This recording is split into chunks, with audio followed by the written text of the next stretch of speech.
Right, so James, we're here today at the CEDIA Tech and Business Summit. You're here as Mr. AWE. I mean, you are pretty much Mr. AWE. I've only ever known you at AWE. Yeah. Well, between me and Mal, there is sort of 40 plus years of AWE. Yeah. Just in the two of us that are here today. So yeah, we've been here a while. Actually, I've worked with him for over 24, 25 years because we were at a previous company together as well. Well, I think the thing is, like, if you go back to, I think it was middle of last year, wasn't it? Your 90th, or not your 90th anniversary. I know I'm looking You're older really now. good for 90. No, it was the AWE's 90th anniversary last year, and I sat down with Stuart in the old boardroom, and we did a podcast on that, and we talked about the fact of that. I've been a customer of AWE for nearly 20 years now, and people do come and go, but the fundamentals of AWE has stayed the same for so many years. It's like you, Mel, Nick, Paul, like Jackie, all the Christina. I can just carry on with this, but anyway, tell me. Just name everyone that works at AWE. Go. So tell me about what I mean, obviously you do a lot of brands, yes, all complementary to each other, not like chucking loads of the same product at the same integrator. But what have you got on show here today? What's new and what's coming up? So I think that there's a few new things to AWE over the last sort of 12 months, and one of the newest actually is the Eero for wireless networking. Yeah. Absolutely fantastic. Wireless mesh works phenomenally well, and we've got that in Wi-Fi 6 and Wi-Fi 7 versions. So it's a really easy product for you to get involved with as an integrator. It's worth having. It's sort of product that's worth having in the van. So if you have wireless issues in a certain point in a property, you get like a 3-pack of these, the Eero 7 or something like that, just in the van, ready to go. Pop it in. Very simple to set up, and you can extend your Wi-Fi straight away. I've got to say, I got given one as part of a broadband package. I moved to a broadband provider that was giving me 2.5 gig, and of course their own router, many routers won't support 2.5 gig. So they gave me an Eero, and I was like, oh, I'll just chuck it in, and then I'll swap it out and put another one in. And 6 months later, I have another network behind it, but it's still there, and I am really pleasantly surprised in how robust it is. It tells me it's going to do a software update. I can log into the app and I can look at specifications. Yeah, it's a prosumer product. Yeah, it's geeky enough for us, isn't it? Yeah, it's something that we can look at and get really geeked out on, but not something that you open a menu up to and go, help. And phone Mel up. it's one of those ones that it actually is as plug and play as you need it to be. But if you need to drill in and find out a little bit more of what's going on, then it's all there for you as well. So we find that really great. Other new brands to us, obviously not new brands, cords, cabling. We've got them. And what we found incredibly successful with them, and even in our own demo facility, is their active optical HDMI. Yeah. We've stepped up now. Projection systems now need more than 18 gig. If you are running 4K HDR with HDR10 or whatever it happens to be, or as simple as something like your Apple TV menu. Apple TVs have this wonderful habit of going, oh, the EGID says that I can pump out all of this, and does it. And you've put our demo rooms is a great example. All 18 gig cables, all certified, tested, the works, and then all of a sudden it doesn't work anymore. Yeah. So you put in a 48 gig active opticals, and we've done it in both cinema rooms, and it's been absolutely flawless ever since. So that sort of thing is really good for installers to know, and it's really great to have in our portfolio. That's something that is literally designed and made by and for installers.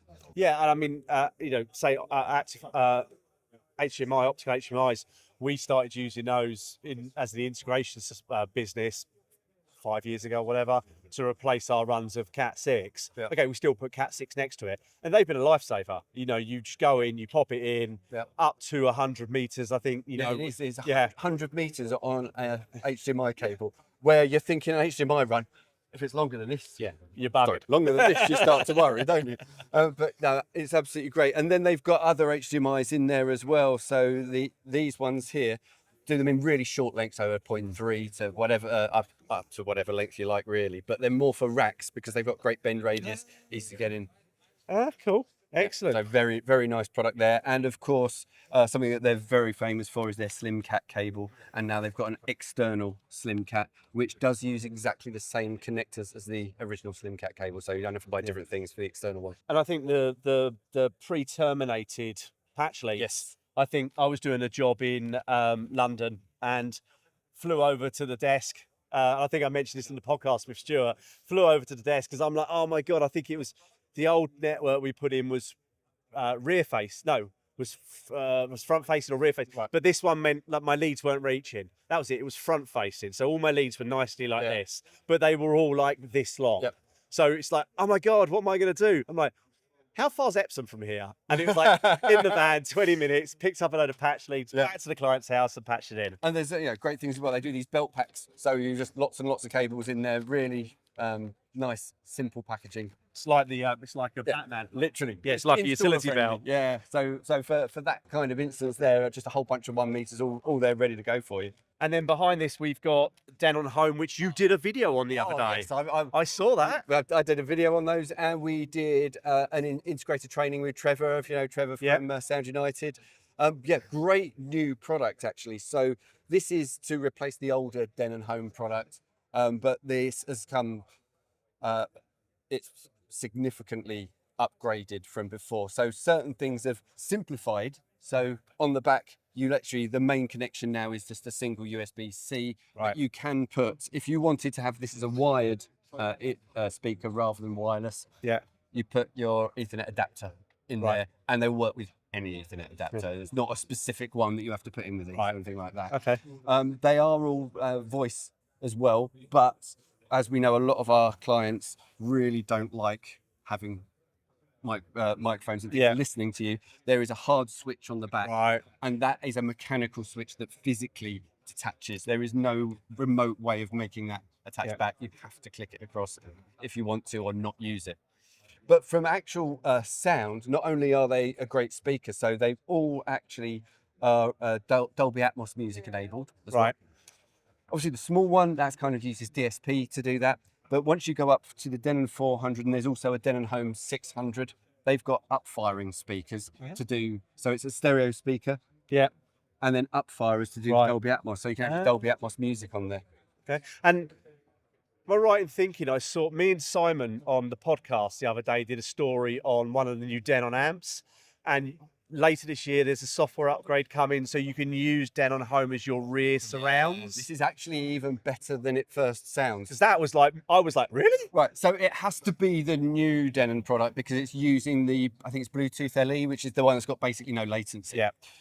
So it'll only work on the new ones, which we've literally just put on our website now, so we'll have those very soon indeed. So is that the 290, 2900 and 3900? I'm not familiar with the model numbers yet. Mal literally put them on the website, I think, on Friday. I think I put a press release out last week. I think that's why. That exact press release, we were all doing that at the same time. We all got it at the same time. Anyway, we'll learn the model numbers soon. But insert here. Just put it across the box, so it'll just track down there. That's it, Right. But what you can do is you can take as simple as 2 Denon Home 200s, and they will wirelessly can be integrated onto that amplifier to be your surround channels. Yeah. It gets cleverer than that. You could do 2 Denon Home 400s or 2 Denon Home 600s if you wanted more full range for those. Okay. But as a really nice party trick, because the Denon Home 400 and Denon Home 600 are actually proper stereo speakers, you could put one at the back as both surround sound channels. Oh. So you have a single stereo Denon Home 400 or 600 at the back of the room doing your surround sound channels there. I mean, it's a great idea because I think, as me and Simon sort of discussed on the podcast, was that you do clients. I mean, we do jobs for clients who are like, I just want a 2-channel system. So you put like a Denon AVR in, and we always sort of say to them, look, don't go with 2-channel. If you've got a tiny implication you're going to do a surround sound at some point, put a multi-channel amp in, and we'll just do it as a 2-channel at the moment. Then you can have surround sound. But if you've got no cables running to the back, then put one of those in, and that's it's your like answer. a lot of these media walls. You can do a 3.1 system, so you might as well put a proper AVR in. And if you've got the capability at a later date, and you go, actually, they do fancy having something at the back, you don't have to think, oh well, we didn't do the cabling because there wasn't the cost in the job. It's you pop 1 or 2 of these at the back of that room, and away you go. So it's a really interesting proposition. But what's great is it's the Denon Home product and all of the Denon AV receivers, Marantz AV receivers, amplifiers, they all have HEOS built into them. Yeah. Which means that they all integrate as part of a multi-room audio system. So you put a Denon and Marantz AV receiver in, that means that that room's a zone. You pop one of these in a kid's bedroom, that can be that's a zone within there. You put a couple of these as a stereo pair in another room as a listening room, that can then be integrated as a zone, so you can do all the things you'd expect with party mode and all of the streaming services that you would absolutely expect to be on there. Excellent. So, and obviously on the table here, we've got Stealth, you've got Marantz, you've got Bowers and Wilkins over there. You can see all the brands you do on the back, but obviously the biggest thing for me as a Prince fan is that the hood's now come in purple. Yes, well, you know, we are it's from our Kinetic brand, and Kinetic is a purple. Yeah. So we've literally, it's just so you can see them in the ceiling. Yeah. It's a purple fire hood. They're basically the same as before, acoustic fire hoods, available in 2 sizes, so for your 6-inch and your 8-inch speakers. Yeah. And then we've got the Expo coming up at the end of June. Yes, which has been rejigged for. We didn't do it in 2025, did we? So you've rejigged it for 2026. Well, it was almost a victim of its own success. So popular that people weren't getting around to see everything. So we're going to formalise it a little bit more with small group sessions, so everyone will get to see everything. It's a bit like a guided tour. Yeah, a guided tour. So throughout the course of the day, we'll have an opening presentation, and then you'll go around, split into small groups. Now we'll probably limit it to 5 or 6 in each group. So this is definitely book your place, because we're running it for 2 days, and when we run out of space, we run out of space. So yeah, and I think I reposted it yesterday, but I know on LinkedIn the post went up yesterday about it. So all the information is on LinkedIn and social platforms about that. So it's a little bit like the October event you did recently, where we were all in. So we've done that. We've done it for single brands before. We've done it for October. We've done it for Epson. We've done it for Sony events. But this time round, we've got sort of 6 different spaces within our showroom facility, and we'll take you around to all of the different things. So, you know, I'll be talking projectors probably. We're not quite down on exactly who's going to be doing what things, but almost certainly I'll be doing things on projectors and the and no hog roast this year, but pizzas, were we saying? We don't know for definite. Right. We haven't confirmed. Because I mean, that's why I come. Yeah, you could tell. Yes, but yeah, there will be street food of some description for lunch. Yes, definitely. And one last question: what were the dates? 30th of June, 1st of July. Excellent. And that's there, and you will get to hear things like you did hint that we've got the Stealth acoustic there. One of our demo rooms, we've now put these in as surround sound speakers. Okay. Works fantastically. That's a great demo to come and hear. The wide dispersion on these means that actually a little 5.1 system that we've put in sounds like a 7.1 system, because if you remember how old dipole bipole speakers used to sound, you couldn't quite tell where the sound's coming from. Putting these in does exactly the same. What I love about invisible speakers, especially the Stealth ones, is that if you can't quite put the center where the center needs to go, then it doesn't matter. I mean, I can always remember when you first did the cinema, and it was with a certain speaker brand, and you put the center speaker under the screen, and everybody commented on it because they could see it. But next year you hid it, it was in exactly the same place, and everybody's like, it sounds so much better. It sounded no different. It was a perception thing. We covered it. And I think where I've used invisible speakers before, that's been brilliant, because if it's in the ceiling and there's a beam and you put it slightly off center, it really doesn't matter, because you just don't see it. I've been doing some cheeky demos with it in there. So it's the room with the media wall. So it's the little media room that we've got there. And I'll just start running a demo. And start looking behind them, going, what's going on? and it's not until after the first demo they go, actually we're using the invisible speakers in here. But you don't know whether they're coming from the side or the back. It's just this, because it's lovely, especially if it's a plasterboard wall. It makes almost the whole wall a speaker. It just works really well for that kind of situation. And particularly, you know, like the media room that we've done, where decor and the interior design is so important. You don't want something like this in the wall. This is great for a cinema, particularly if you're going to, like a lot of us do now, where we fabric over it, or it's behind the screen. But if it's someone's actual living room, but you want the surround sound in there as well, you're not going to have something like that on display. Well, the interior designers are not very likely to allow that to get through, but that's brilliant. You don't see it at all. Excellent. Well, thank you very much for your time. Website address for AWE is www, all the W's, all the W's, awe-europe.com. and then obviously the expo's coming up. Expo's coming up, and if you haven't received the emails about that already, they will be coming out. I'm pretty sure that the first round of I got mine as press. I got mine the other day, so I was straight in there yesterday, I think it was. So, but no, definitely worth coming to.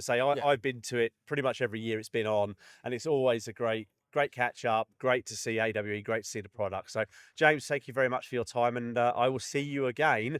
Probably in Bristol, but then at the expo in a couple of weeks. But I have to say, congratulations on the inside CI thing. I think that's a great move for you. I think adding that with your home cinema alliance it's going to work great with. Well, thank you, and thank you for the support that AWE have shown HDA over the years, and yeah, I mean, people like Stuart's turned around and said, look, what we want is a business-to-business brand with the same ethos as HCA, and thankfully, because of David Slater's going off and retiring. Well, it just works well for you. It's a platform that already exists that we all know, and I think the way that you've taken that brand so quickly, or as you call it, Inside CI 2.0. 2.0, yeah, it's doing great already. Great guns. Well Thank you very much, mate. Buddy. Cheers, James. Thank you.